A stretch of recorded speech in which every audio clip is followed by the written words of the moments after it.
Hello one welcome to radiant academy. मैं अमूल छेपे आप सभी का स्वागत करता हूं रेडियंट एकेडमी के इस नए एडिटोरियल एनालिसिस में। आज 29 अगस्त है और आज 4 बजे से MBA CET की ऑफलाइन मोड में बैच शाम 4 से 6 बजे में शुरू हो रही है। तो if you are planning to appear for MBA CET 2025 this is the batch for you.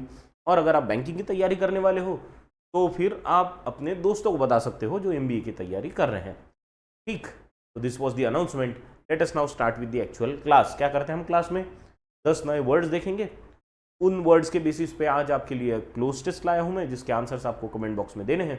और फिर द हिंदू का एक एडिटोरियल देखेंगे, जिसको समझने के बाद उसके भी बेसिस पे कुछ क्वेश्चंस पूछे मैंने, उसके आंसर्स भी आपको कमेंट बॉक्स में देने हैं। ठीक है, तो let us start with the preparation today.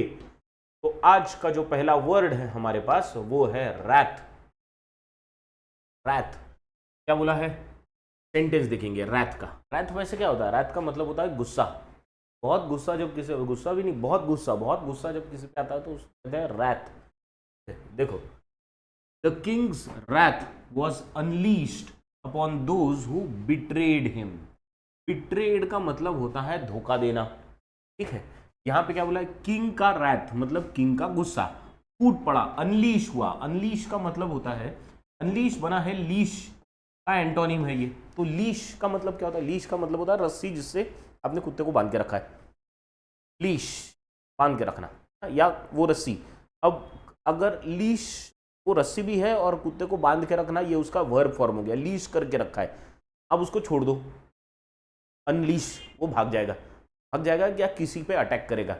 यहां पे गुस्से को वैसे अटैकिंग मोड में छोड़ा है। किंग ने अपने गुस्से को अटैकिंग मोड में छोड़ा है। किस पे? जिसने उनको धोखा दिया, उस किंग को धोखा दिया। तो यहां पे रैथ का मतलब क्या है? गुस्सा, बहुत गुस्सा। क्या है meaning? Extreme anger often with a desire for revenge. बदले की भावना से जो गुस्सा प्रकट होता है उसे कहते हैं रैथ। और गुस्सा भी सादा सीधा गुस्सा नहीं है, एक्सट्रीम एंगर, उसकी भी इंटेंसिटी एकदम हाईएस्ट लेवल की है। सिनोनिम क्या होंगे इसके? फ्यूरी, फ्यूरी का मतलब आग, गुस्सा अगेन। रेज, रेज का मतलब एग्रेशन भी होता है, गुस्सा भी होता है। आयर, आयर का मतलब बहुत हाई इंटेंसिटी वाला गुस्सा। एंटोनिम क्या होंगे इसके? गुस्से का अपोजिट क्या होगा? शांति, एकदम शांति, काम, पीस या पेशेंस। समझ गए? तो रैथ का मतलब समझ गए? रैथ मतलब होता है गुस्सा। एक इसी से मिलता जुलता और एक वर्ड है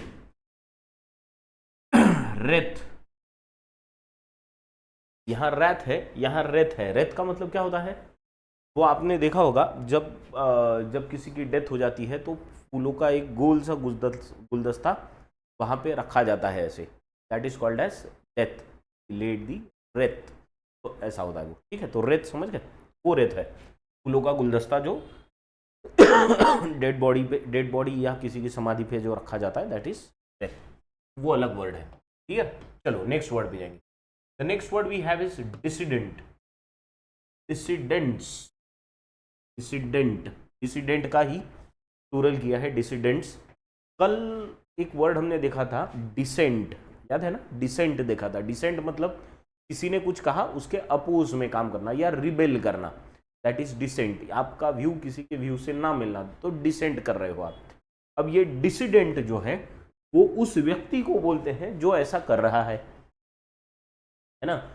ये जनरली वो लोग होते हैं जो, कोई अगर ऑथोरिटी है, वो ऑथोरिटी ने अगर कुछ करने को बोला है तो उसके अगेंस्ट एक्शन लेते हैं, उसके अगेंस्ट वॉइस उठाते हैं, या उसके अगेंस्ट एक्शन उठाना या वॉइस उठाना दोनों कर सकते हैं। इन लोगों को बोलते हैं डिसिडेंट्स। ऐसे लोग जो रिबेल करें, दे आर डिसिडेंट्स, है ना? They generally don't follow the policies that have been made for them. ठीक है, देखो सेंटेंस से पता चला। द गवर्नमेंट इम्प्रिजेंट, इम्प्रिजेंट मतलब जेल में डाला, इम्प्रिजेंट सेवरल डिसिडेंट्स, बहुत सारे डिसिडेंट्स। डिसिडेंट्स मतलब कौन? जो सरकार ने बनाए गए नियमों का पालन नहीं कर रहे। ऐसे डिसिडेंट्स को क्या कर रही सरकार ने? जेल में डाल दिया। Who spoke out against it's policies, तो इन्होंने आवाज उठाई थी। एक तो सरकार ने जो नियम कायदे बनाए उसे पालने से, उसका पालन करने से इन्होंने नहीं बोल दिया, पालन करने के लिए नहीं बोल दिया, और दूसरा उसके अगेंस्ट आवाज भी उठाने लगे तो इनको पकड़ के डाल दिया जेल में। समझ गए, ये मतलब है सेंटेंस का। चलो, वर्ड का मीनिंग क्या है? Dissidents, people who oppose official policy, specially that of an authoritarian state. State का मतलब यहाँ पे सरकार, कोई भी सरकार हो सकती है, राज्य की, केंद्र की, कोई भी सरकार। ऐसी सरकार जो ऑथोरिटेरियन है, मतलब अब मेरी मुर्गी की एक ही ढांग वाली, कि मैंने जो बोला उसी हिसाब से चलना है। और अगर सरकार ऐसी सरकार अगर पॉलिसी बना रही है तो अपोज करने वाले लोगों को क्या बोलेंगे? डिसिडेंट्स। ठीक है, दे आर रिबेल। देखो सिनोनिम क्या है इसके? रिबेल्स, जो मैंने 2-3 बार अभी तक वर्ड यूज कर लिया। प्रोटेस्टर्स है ना, पीपल हु प्रोटेस्ट, या people who do not follow. Do not follow को क्या बोलेंगे? People who do not conform to policies, they are non conformist. ठीक है, नॉन कन्फर्मिस्ट हो गए। जो कन्फर्म करेंगे वो कन्फर्मिस्ट हो गए। कन्फर्म और कन्फर्म, दो कन्फर्म है। हाँ, कल भी ये वर्ड आया था, लेकिन कल आई थिंक मैं ये, एक तो ये वर्ड है कन्फर्म, CONFIRM, कन्फर्म यानी पक्का वाला कन्फर्म। ठीक है, हाँ कन्फर्म मैं आने वाला हूँ, दैट इज कन्फर्म। और कन्फर्म का मतलब CONFORM, मतलब टू फॉलो, किसी उसी हिसाब से चलना, जो बताई गई चीज है उस हिसाब से चलना, उसके लिए हम यूज करते हैं कन्फर्म। तो ये वो वाला कन्फर्म है ना। तो जो बताई गई चीजों के हिसाब से नहीं चलेंगे उन्हें हम क्या बोलेंगे? Non conformist. ठीक है, एंटोनिम क्या होंगे इसके? कन्फर्मिस्ट, जो बताया गया वो फॉलो करेंगे, सपोर्टर्स या लॉयलिस्ट। सरकार के लॉयलिस्ट होते हैं कुछ लोग, सरकार ने जैसे बोला वो बस उसी तरह से काम करेंगे। ठीक है, उनको कहेंगे हम लॉयलिस्ट। और जो नहीं फॉलो करते उन्हें क्या कहेंगे? They are dissidents, they go against the authoritative policies of the government. Clear? चले अगले वर्ड पे। Next word we have is laissez faire. अरे मस्त वर्ड है, लेसेस फेयर। लेसेस फेयर का मतलब होता है, ये एडजेक्टिव है बेसिकली। लेसेस फेयर का मतलब होता है जैसा चल रहा है चलने दो, बहुत ज़्यादा बीच बीच में टांग अड़ाने की ज़रूरत नहीं है। हमने कुछ प्रधानमंत्री भी ऐसे देखे हैं हमारे देश में जिनका रवैया मोर और लेस ऐसा था कि देश चल रहा है चलने दो, बहुत ज़्यादा चेंज सिस्टम में ना किया जाए। तो ऐसे जो लोग होते हैं उनके लिए क्या एडजेक्टिव होता है? Laces fair. उनका एटीट्यूड कैसे होगा? लेसेस फेयर एटीट्यूड होगा। ठीक है, देखो सेंटेंस देखेंगे, the companies laces fair management style. कैसा मैनेजमेंट स्टाइल है? लेसेस फेयर, चलने दो वाला, चलने दो, laces fair. Allowed employees a great deal of freedom. इससे एम्प्लॉइज को बहुत फ्रीडम मिलता था, क्योंकि बहुत ज़्यादा चेंज पॉलिसीज में नहीं होता था। जैसा चल रहा है चलने दो, जब तक बिजनेस ठीक चल रहा है तब तक कुछ खास चेंज करने की ज़रूरत नहीं, चलने दो। दैट इज चलने दो वाला attitude is called laissez faire. Let us go through the meaning. A policy और attitude of letting things take their own course, चलने दो, विदाउट इंटरफेयरिंग, है ना। बहुत ज़्यादा बीच बचाव करने की ज़रूरत नहीं है, चीज़ें अपने हिसाब से चलती है। सिनोनिम्स, मुझे तो लगता है बहुत, वो शायद जो प्रधानमंत्री लेसेस फेयर एटीट्यूड से चलते थे उनको ज़्यादा अच्छी समझ थी, उनको मालूम था चीज़ें तो चलने वाली है, कुछ करने की ज़रूरत नहीं, आप बैठे रहो मस्त, देश चलता है, चलने दो, बढ़िया है। सिनोनिम्स, नॉन इंटरवेंशनिस्ट, यानी ऐसा व्यक्ति जो इंटरवेंशन करने के पक्ष में नहीं है, नॉन इंटरवेंशनिस्ट। या हैंड्स ऑफ, हाथ ऊपर कर लेना, चलने दो। परमिसिव, जो हर चीज की परमिशन दे दे, आपने पूछा जाए ये करना है, हाँ चलो करो, that is permissive. Antonym, interventionist, जो हर चीज में बीच बचाव करे। कंट्रोलिंग, वो जैसा चल रहा है वैसा नहीं चलने देगा, या उसका शायद ये भी एटीट्यूड रह सकता है कि नहीं ऐसे ये चलने से, यही अगर स्पीड से हम चलते रहेंगे तो कितना आगे पहुंचेंगे, let us move fast. Controlling attitude can be good, can be bad as well, दोनों हो सकता है। रेगुलेटरी, जो हर चीज को रेगुलेट करे, नहीं मैं बताऊंगा वैसे चलना है, अपने हिसाब से नहीं चलने दे सकते। ठीक है, समझ गया? Laissez faire, laissez faire means चलने दो। ठीक, चलो चलने दो वाला एटीट्यूड। Next word we have is baleful. Baleful, Sawan का महीना है बेल और फूल, ये दोनों वर्ड्स बहुत काम के हैं, है ना, इस महीने में, बेल के पत्ते और फूल, राइट। तो वो बेल और फूल से नहीं बना है, ये बेल फूल इंग्लिश का बेल फूल है, और इंग्लिश का बेल फूल का मतलब बिल्कुल अच्छा नहीं है। ऐसी चीज जो इससे आपको धोखा हो, that is called baleful in English. a thing that can cause you harm is called as baleful in English. The word does not have good meaning. अपनी लैंग्वेज में, हिंदी में मस्त है, बेलफुल बोले तो पूजा के लिए यूज करेंगे, वो अलग बेलफुल है। चलो सेंटेंस क्या है, She gave him a baleful look, डरावना लुक, ऐसा लुक कि जिसको देख के डर लगा, ऐसे लुक को बोलेंगे बेलफुल look.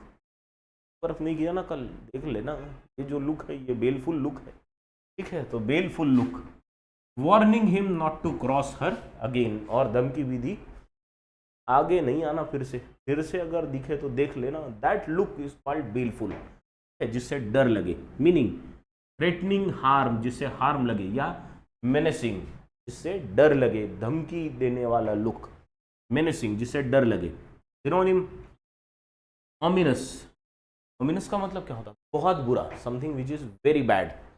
Sinister again very bad, या मैलेवुलेंट, मैलेवुलेंट का मतलब क्या होता है, जो जिसकी विश बुरी करने की होती है, ऐसा व्यक्ति जो हमेशा कुछ बुरा करता है, बुरा चाहता है, उसे हम मैलेवुलेंट कहते हैं। इसका एंटोनिम होता है फिर बेनेवोलेंट, ठीक है। बेनेवोलेंट मतलब समवन हु थिंक्स गुड, जो अच्छा सोचे, तो बेनेवोलेंट हो गया। तो ये एंटोनिम्स हो गए, बेनेवोलेंट, फ्रेंडली या हार्मलेस। और जिससे आपको हार्म हो वो चीज कैसी होगी, पेलफुल, ठीक है। चलो क्लियर, चले आगे नेक्स्ट वर्ड पे। Next word we have is insurgency. अब ये वर्ड हमने जितने भी आर्टिकल्स जम्मू और कश्मीर के बारे में पढ़े हैं, उन सब में ये वर्ड कॉमन होता, बहुत कॉमन, इंसर्जेंसी।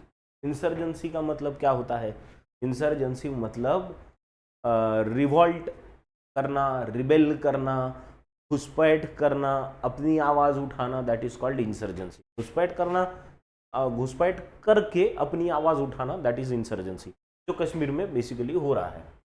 देखो क्या हो रहा है, the military struggled to suppress the insurgency that had taken hold in the northern region. हमारे यहाँ पे तो सरकार, अभी मिलिट्री ने बहुत स्ट्रगल किया, लेकिन सक्सेस अभी बहुत मिल रहा है।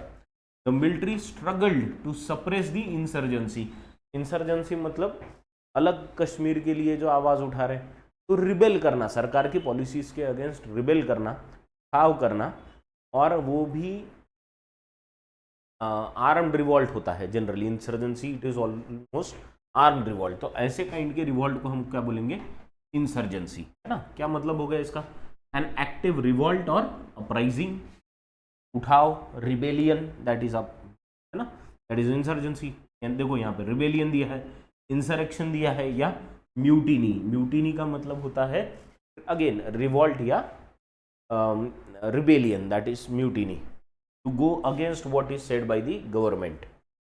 एंटोनिम्स क्या होंगे इसके, रिबेल और रिवॉल्ट का एंटोनिम क्या होगा, पीस, शांति, कोई लड़ाई झगड़ा नहीं है, सब सही है। कंप्लायंस, आपने जो बोला उसी हिसाब से चलेंगे, दैट इज कॉल्ड कंप्लायंस। जो सरकार के रूल्स है उनको फॉलो करेंगे, ओबे करेंगे, तो ओबीडियंस, ठीक है। तो ओबीडियंस, कंप्लायंस और पीस, इनका अपोजिट क्या हो जाएगा फिर, इंसर्जेंसी। कुछ नहीं मारेंगे, हम हमारा अपना देश बना लेंगे, हम हमारा रीजन को आपके रीजन से अलग कर देंगे, दैट इज इंसर्जेंसी, ठीक। चलो next word we have is impoverished. Impoverished, अभी देखो इतना बड़ा वर्ड आ गया ना, तो इंपॉर्टेंट वर्ड देखते जाओ उसमें का, जिसपे से आप मीनिंग याद रख सको। POVER किससे रिलेटेड है, पॉवर्टी से रिलेटेड है। POVER से क्या बनती है, पॉवर्टी। पॉवर्टी मतलब क्या, गरीबी, बराबर है। तो इम्पॉवरिश्ड का मतलब भी क्या है, गरीबी से रिलेटेड ही वर्ड है। ऐसी चीज जो क्या करे, जो बताए कि गरीबी है, दैट इज इम्पॉवरिश्ड, ठीक है। ये एडजेक्टिव है। इम्पॉवरिश्ड चिल्ड्रन होंगे तो उसका मतलब क्या होगा, ऐसे चिल्ड्रन जो गरीब है, जिनके पास खाने की सुविधा नहीं है, खाना पीना नहीं है, पैसा नहीं है, दैट इज इम्पावरिश्ड। ठीक है, देखो सेंटेंस, द इम्पावरिश्ड कम्युनिटी, कैसी कम्युनिटी है? इम्पावरिश्ड, मतलब कैसी? गरीब कम्युनिटी है। The impoverished community struggled to meet its basic needs, basic needs भी वो नहीं पूरी कर सके। मीनिंग क्या होगा इसका? मेड पुअर, पुअर और डिप्राइव्ड, जिनको कुछ चीजें मिली नहीं, ऑफ स्ट्रेंथ और वाइटैलिटी, इंपॉर्टेंस। सिनोनिम क्या होंगे इसमें? डेस्टिट्यूट। अब इम्पावरिश्ड मतलब पॉवर्टी, पॉवर्टी से रिलेटेड जितने वर्ड्स हैं, गरीबी से रिलेटेड सारे वर्ड्स, जैसे डेस्टिट्यूट या पुअर या इंडिग्नेंट, ये सारे words what they mean? They mean poverty, गरीबी। एंटोनिम्स क्या होंगे इसके फिर? पैसा, मतलब वेल्दी या affluent. Affluent people are those who have all the facilities with them, ऐसे लोग जिनके पास सारी सुख सुविधाएं होती है, दे आर एफ्लुएंट। या प्रॉस्परस, प्रॉस्परस का मतलब होता है संपन्न, ना? प्रॉस्परस का मतलब क्या होता है? संपन्न होना। तो जिनके पास संपन्नता है, सारी सुख सुविधाएं हैं, वो वेल्दी, एफ्लुएंट या प्रॉस्परस हो गए। जिनके पास कुछ नहीं है, वो क्या हो गए? वो हो गए डेस्टिट्यूट, इंडिग्नेंट या इम्पावरिश्ड। क्लियर? चले, let us move on to the next word. The next word we have is couched. Couched, couched का मतलब होता है कुछ कहना तो है लेकिन वो डायरेक्टली नहीं कहना, वो अपने एक तो हाव भाव से या बहुत ऐसी लैंग्वेज यूज करना जिसमें डायरेक्टली हम बुराई नहीं कर रहे पर इनडायरेक्टली वो पता चल रहा है। तो the easy way to tell couched is किसी भी चीज को इनडायरेक्ट तरीके से बताना, एक तो बात करके या हाव भाव से, दोनों तरीके से इनडायरेक्टली बताना इज काउच्ड। ठीक, देखो sentence, the criticism was couched in a diplomatic language to avoid offending anyone. अब क्रिटिसिज्म तो किया गया, लेकिन कैसा किया गया? The criticism was couched in diplomatic language, उसे डिप्लोमैटिक लैंग्वेज में किया गया, यानी बात डिप्लोमैटिक लैंग्वेज में इनडायरेक्टली बताई गई, जिसकी वजह से क्या हुआ कि किसी को ऑफेंड नहीं हुआ, या ऑफेंड करने से बचने के लिए, है ना, ऑफेंड करने से बचने के लिए काउच किया गया चीजों को, मतलब इनडायरेक्टली बताया गया, तो डिप्लोमैटिक लैंग्वेज यूज कर। तो काउच का मीनिंग क्या होगा फिर? To express something in a particular way, often in a careful और इनडायरेक्ट मैनर। तो बातों को इस तरह से घुमा फिरा के थोड़ा सा बताना ताकि वो डायरेक्टली किसी को बुरी ना लगे, इनडायरेक्टली बताना, दैट इज काउच्ड। सिनोनिम क्या होंगे इसके? एक्सप्रेस करना, directly you are not telling something, you are expressing it. ठीक है, you can express with your facial expression, है ना, फेस ऑल्सो। फ्रेम्ड या वर्डेड, कोई स्पेसिफिक वर्ड्स में बता देना। एंटोनिम्स क्या होंगे इसके? ब्लर्टेड, ब्लर्टेड यानी मुंह पे बोल देना, दैट इज ब्लर्ट, अचानक से मुंह पे बोल देना, दैट इज ब्लर्टिंग। या स्टेटेड ब्लंटली, बिना एक्सप्रेशन के सीधा बक देना। ठीक है, ब्लर्ट करना, ब्लंटली स्टेट करना, दे ऑल मीन सेम। या एक्सप्रेस डायरेक्टली, डायरेक्टली जो है वो डायरेक्टली बोल देना। तो डायरेक्टली बोलना मतलब ब्लर्ट करना, और इनडायरेक्टली एक्सप्रेशन से बोलना या अच्छे से दूसरे सॉफ्ट शब्दों में उसे इसी तरह से एक्सप्रेस करना, इसे क्या कहेंगे? काउच्ड। क्लियर? चलो let's move on to the next word. This is a very easy word. कौन सा वर्ड है ये? अलाइनमेंट। अलाइनमेंट का मतलब क्या होता है बता? अलाइनमेंट मतलब किसी एक लाइन में आ जाना, दैट इज कॉल्ड अलाइनमेंट, है ना। भारत हमेशा से नॉन अलाइनमेंट के पक्ष में रहा है। नॉन अलाइनमेंट मतलब हम किसी की साइड नहीं लेंगे, दैट इज हम आपकी भी लाइन में नहीं आएंगे, हम आपकी भी लाइन में नहीं आएंगे। नॉन अलाइनमेंट, किसी की एक लाइन में आना, दैट इज कॉल्ड अलाइनमेंट। ठीक है। The companies alignment with environmental goals boosted it's public image. Company की जो अलाइनमेंट थी मतलब वो किस लाइन में चल रहे थे? लाइन में मतलब वो प्रैक्टिकली लाइन में चलने की बात नहीं हो रही है ना। They were doing things according to the goals, according to the environmental goals they had set, जिसकी वजह से क्या हो रहा था? उनकी पब्लिक इमेज को बूस्ट मिल रहा था। ना, बूस्ट हो रही थी पब्लिक इमेज। ठीक है, तो अलाइनमेंट मतलब किसी हिसाब से चलना, उसी लाइन में चलना। Meaning arrangement in a straight line और in a correct relative position. Agreement और अलायंस, तो यहाँ पे अलाइनमेंट का मतलब एग्रीमेंट से है। ठीक है, सिनोनिम क्या होंगे इसके? पोजीशनिंग मतलब आप किस तरह से खुद को पोजीशन करते हो, आपके व्यूज किससे मैच करते हैं, आप उन्हीं के साथ अलाइन होते हो जिनसे आपके व्यूज मैच होते हैं। राइट, अलाइन होते हो मतलब लाइन में तो खड़े नहीं होते आप, उनके साथ होते हो बस। अरेंजमेंट या अकॉर्ड। एंटोनिम क्या होंगे इसके? डिसऑर्गेनाइजेशन, इधर उधर किधर भी, डिसऑर्डर या डिसएग्रीमेंट। ठीक, चलो चलिए नेक्स्ट वर्ड पे। अलाइनमेंट समझ गया, बहुत सिंपल सा वर्ड है अलाइनमेंट, बहुत ज़्यादा समय इस पर स्पेंड करने की ज़रूरत नहीं है। प्रोपाउंडेड, प्रोपाउंड का मतलब होता है किसी आइडिया को सामने रखना, अपनी जो साथ बात है वो लोगों के सामने रखना, दैट इज कॉल्ड प्रोपाउंड करना, बताना, अनाउंस करने जैसा। ठीक है, क्या? The scientist propounded a new theory on climate change, announcement करने जैसा है। तो एक नई थ्योरी उन्होंने क्या की? प्रोपाउंड की। जैसे to put forward an idea, theory और a point of view for consideration, अपने मत को सामने रखना ताकि लोग उसको सुने, समझे और फिर उस पर विचार करें। सिनोनिम क्या होगा इसका? प्रपोज करना, सजेस्ट करना या प्रेजेंट करना। और एंटोनिम क्या होगा इसका? अपोज करना, रिजेक्ट करना या डिसमिस करना। अपना जो भी मत है, थ्योरी है, व्यू है, कुछ भी है, just present it in front of people, that is called I have propounded this. समझ गए? आगे रखना, दैट किसी के सामने रखना या अपना मत आगे रखना इज कॉल्ड प्रोपाउंडेड। क्लियर? चलो नेक्स्ट वर्ड पे जाएंगे। Most probably this is the last word. Yes, the word is stake. Stake, stake का मतलब क्या होता है? हिस्सा। स्टेक होल्डर्स आपने सुना होगा, तो जिनका जिनका उसमें हिस्सा है वो हो गए स्टेक होल्डर्स। स्टेक का मतलब होता है हिस्सा, to be part of something, that is if you have a part और a share of something, you are a stakeholder और अ शेयर होल्डर, ऐसा। नेक्स्ट चलो सेंटेंस देखते हैं। The investors had significant stake in the success of the new project. जो नया project बना उसमें इन्वेस्टर्स का एक बहुत बड़ा स्टेक था। स्टेक था मतलब उनका एक बहुत बड़ा, यहाँ पे हाथ था, उस मतलब से लिया गया। एग्जैक्टली वो हिस्सा लेने वाला हिस्सा नहीं है, उसका पार्ट थे वो, तो that is why they had stake, तो उनका हाथ था उसमें। यहाँ पे क्या मतलब होगा स्टेक का?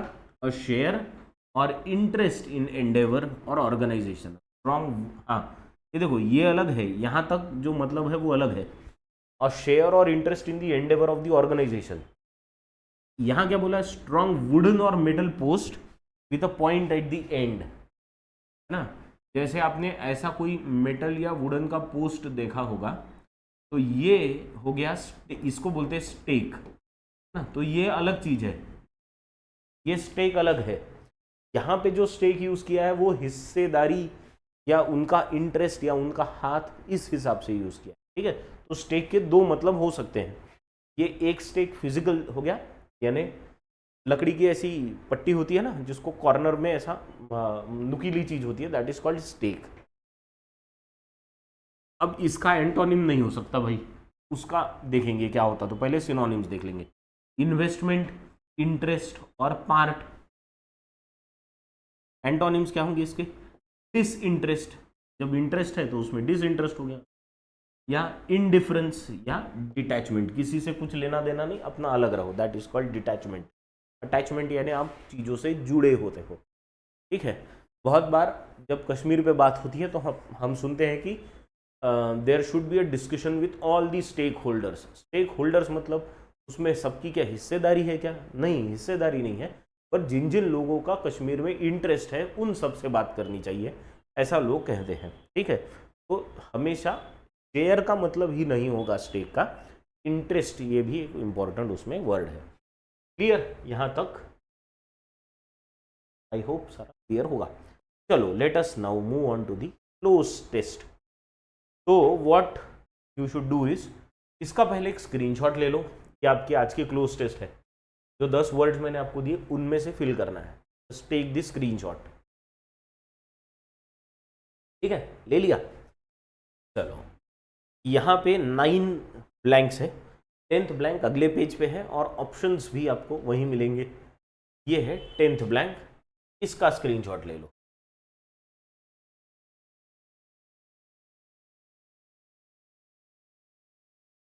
ठीक, तो जो भी 10 वर्ड्स हमने आज देखे वो सारे यहाँ ऑप्शंस में है, आपको सही जगह पे सही वर्ड पुट इन करना है। आंसर कहाँ देना है? कमेंट सेक्शन में। ठीक है, चलो let us now move on to the article, the editorial. So today's editorial is on the arrest of Pavel Durov, जो टेलीग्राम के फाउंडर और सीईओ है, उनकी अरेस्ट पे एडिटोरियल है। तो I request all of you to just go through it first.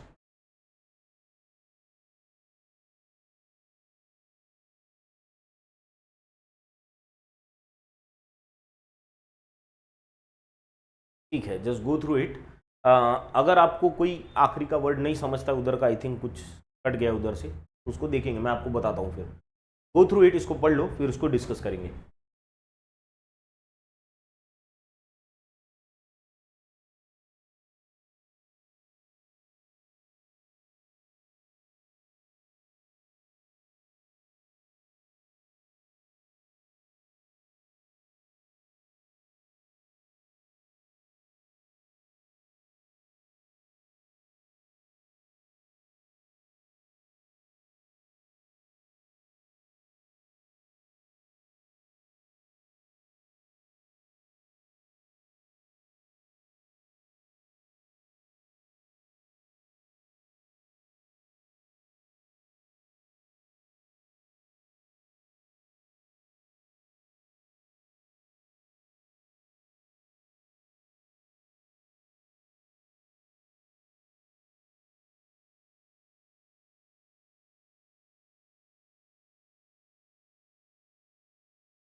ठीक है, डन, पढ़ लिया।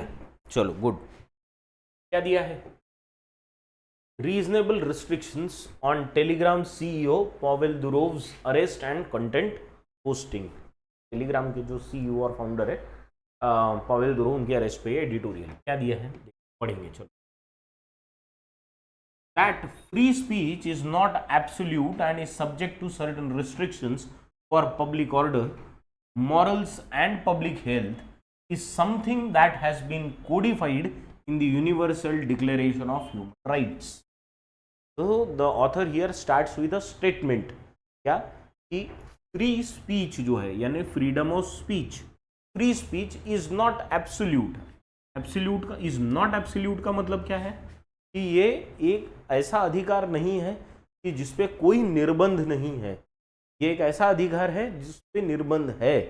ठीक है, मतलब आप कैसे भी कुछ भी कहीं भी नहीं बोल सकते, फ्रीडम ऑफ स्पीच है। तो it is not absolute and is subject to, यानी निर्बंध किसके किसके हैं, सब्जेक्ट टू रिस्ट्रिक्शंस, यानी निर्बंध और पब्लिक ऑर्डर। अब ऐसा कुछ नहीं बोल सकते जिसमें लोगों में झगड़े, मॉरल्स, इमोरल नहीं बोल सकते, एंड पब्लिक हेल्थ, यानी पब्लिक की हेल्थ को जिससे धोखा, ऐसा कुछ बोल नहीं सकते, दैट इज नॉट राइट। और ये कोड की, ये नियमों में लिखा गया है। कोडिफाइड का मतलब क्या होता है, हैज बीन कोडिफाइड मतलब नियमों की तरह लिखा गया है। कहाँ पे? Universal Declaration of Human Rights, human rights के declaration. The founder and chief executive officer of Telegram, Pavel Durov, is a technology creator who has emphasized absolute free speech on his platform and has built an anti-establishmentarian image by risking the wrath of nation states. क्या बोला है यहाँ पे? जो founder और CEO है Telegram के, Pavel Durov, वो एक टेक्नोलॉजी क्रिएटर है। ठीक है, यहाँ तक तो ठीक है। लेकिन उन्होंने क्या किया, who has emphasised absolute free speech, वो एब्सोल्यूट फ्री स्पीच के पक्ष में बोलने वाले हैं, बोलने वाले व्यक्ति है, और उन्होंने इसे अपने प्लेटफॉर्म पे बोला भी है कि नहीं, एब्सोल्यूट फ्री स्पीच होना चाहिए, तुमको जो लगता वो बोलने की तुमको आज़ादी होनी चाहिए, ये पावेल दुरोव का मानना है। और उन्होंने क्या किया है, इसकी वजह से उन्होंने अपनी एक इमेज बना ली है। इसके इमेज कैसी बनाई है, एंटी एस्टेब्लिशमेंटेरियन। एंटी एस्टेब्लिशमेंटेरियन का मतलब कोई भी एस्टेब्लिशमेंट है यानी सरकारों के अगेंस्ट बोलने वाला व्यक्ति, ऐसी उसकी इमेज हो गई है।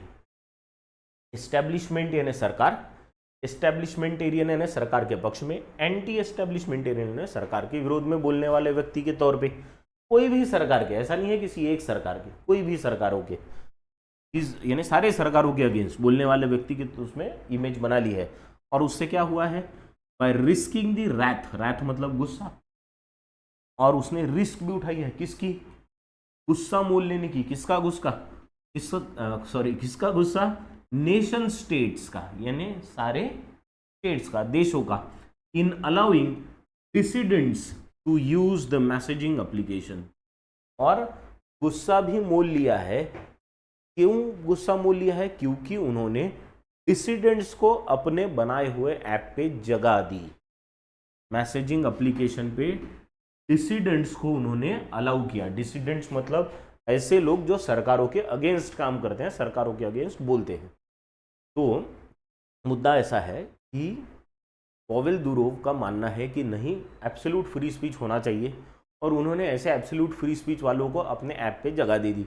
अब ये सरकारों के अगेंस्ट काम करने वाले लोग हैं, तो पावेल दुरोव कहते हैं नहीं, आज़ादी तो सबको है, सरकारों का बोलना है नहीं, हर तरीके आज़ादी नहीं हो सकती। बस ये झगड़ा है।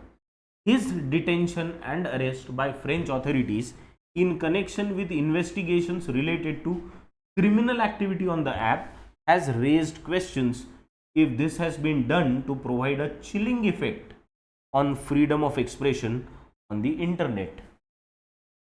अब क्या हुआ है, जो उनकी डिटेंशन हुआ, डिटेंशन मैंने पहले तो अपनी क्या कब्जे में लेना और बाद में अरेस्ट करना, यानी फिर गिरफ्तार करना, तो ये दोनों भी किया किसने, फ्रेंच ऑथोरिटीज ने।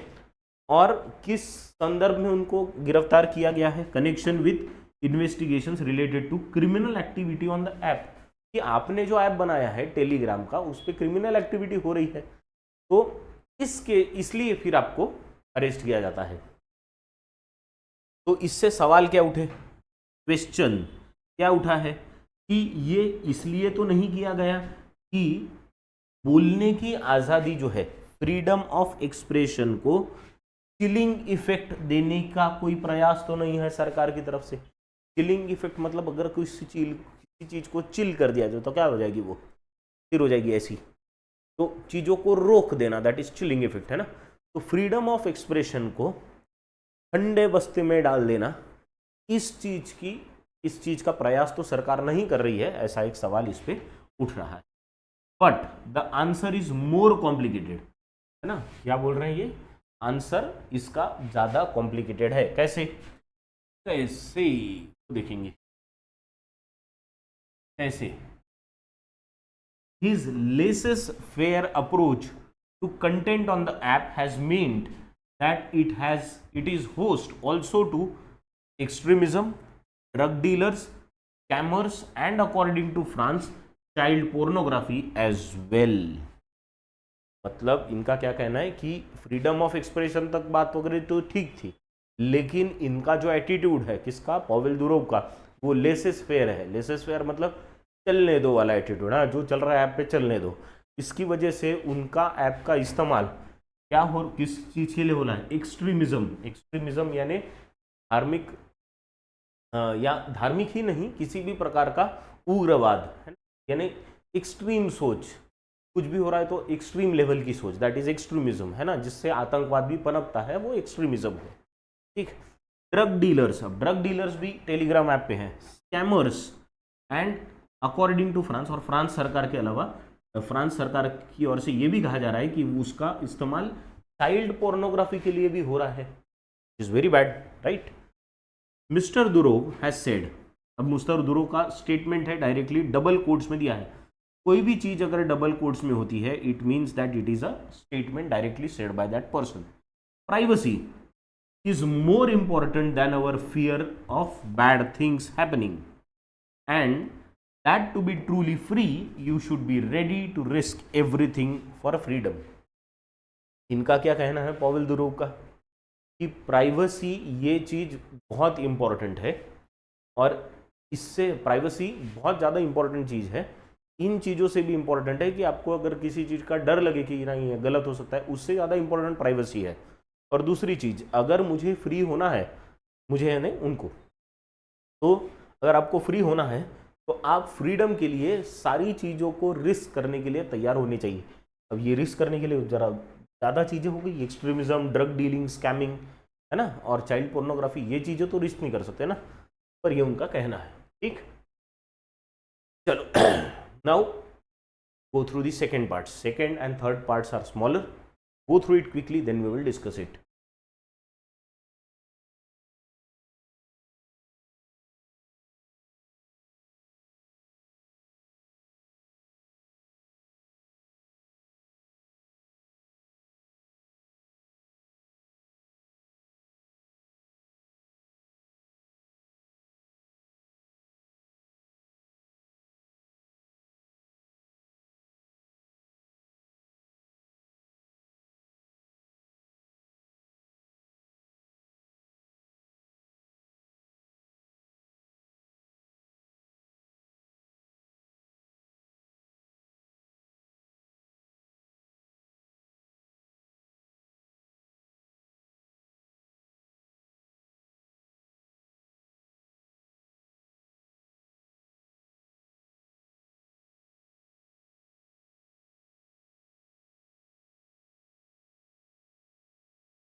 ठीक, चलो.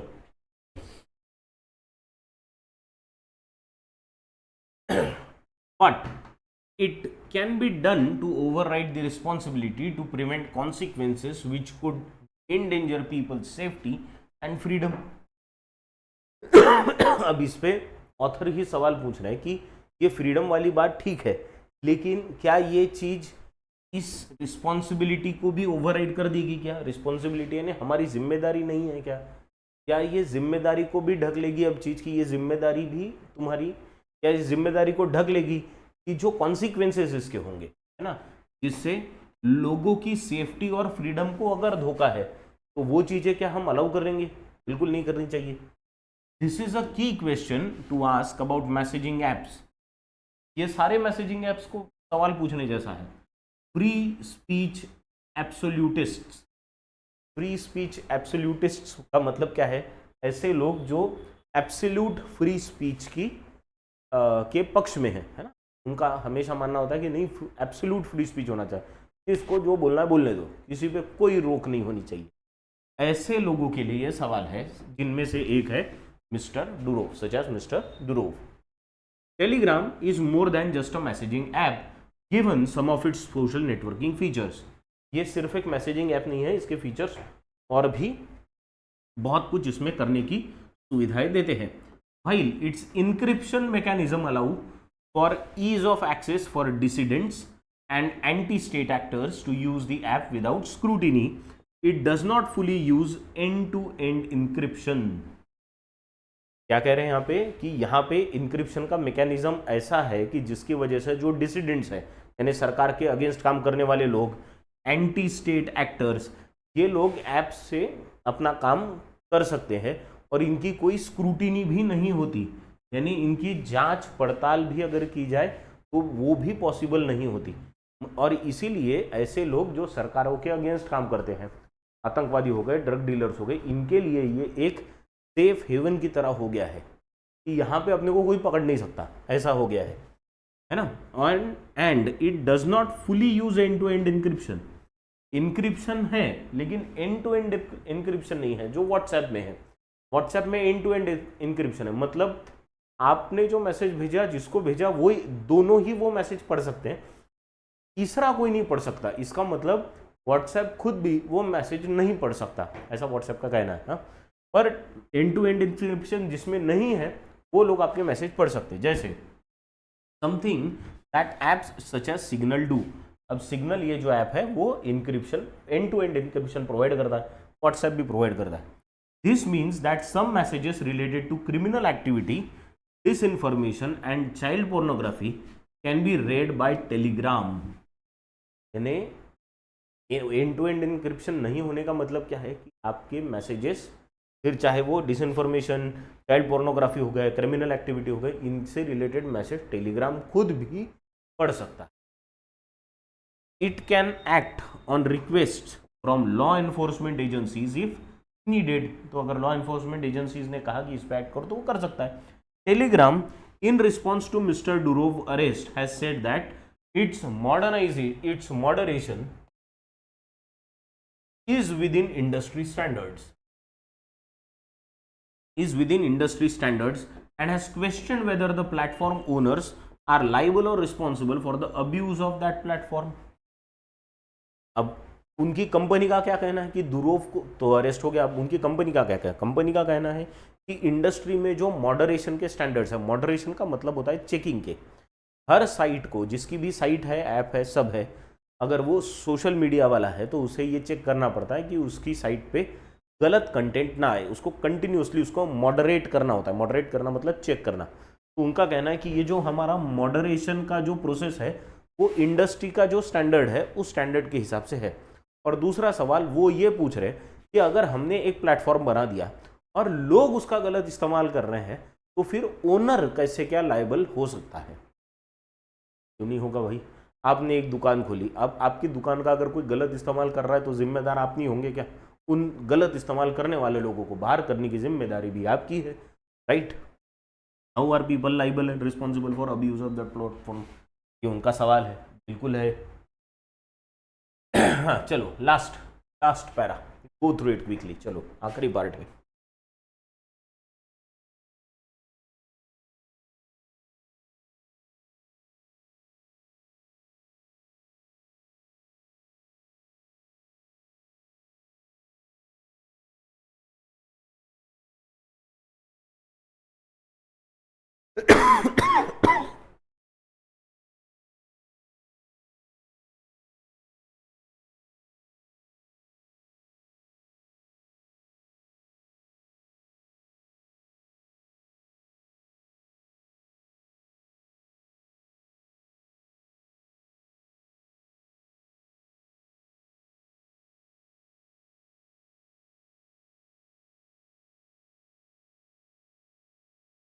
ठीक, पढ़ लिया? चलो, क्या दिया है लास्ट पार्ट में? That may well be the case. ठीक है, ये भी चीज़ मान ली। वैसे तो ये चीज़ माननी नहीं चाहिए, आपने बनाया प्लेटफॉर्म है तो आपको मॉडरेशन अच्छा ही रखना पड़ेगा, ठीक है। पर अब ठीक है, वो भी अगर केस मान ली, that may well be the case, but if in investigations by France the platform is seen to have wilfully refuse to act upon request to curb hate speech.